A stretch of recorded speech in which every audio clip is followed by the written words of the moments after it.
तुमची माणसं का जातात याचं आत्मपरीक्षण करा असं म्हटलंय एकनाथ शिंदे यांनी। आम्हाला कोणाची फोडाफोडी करायची नाही असं उपमुख्यमंत्री एकनाथ शिंदे यांनी म्हटलंय।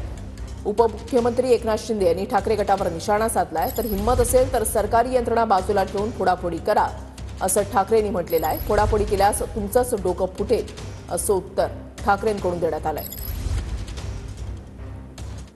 सकाळी एकदम सोडून दिली होती की शिवसेनेचे 6-7 खासदार फुटणार।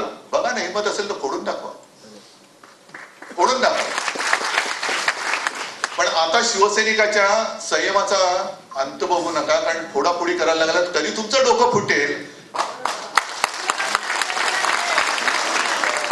आणि माझं काय आव्हान आहे, फोडाफोडी करायची असेल ना तर सरकारी यंत्रणा बाजूला ठेवा, पोलीस बिलीस बाजूला ठेवा, ईडी इन्कम टॅक्स सीबीआय बाजूला ठेवा, आणि हिंमत असेल, मर्दाची अवलाद असेल तर माझा एक तरी शिवसैनिक फोडून दाखव।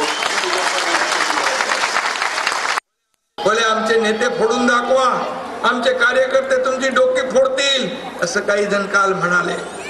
शोले पिक्चर मधला टेलर असरानीचा डायलॉग माहित आहे ना, आधे इधर जाओ आधे उधर जाओ, बाकी मेरे पीछे आओ।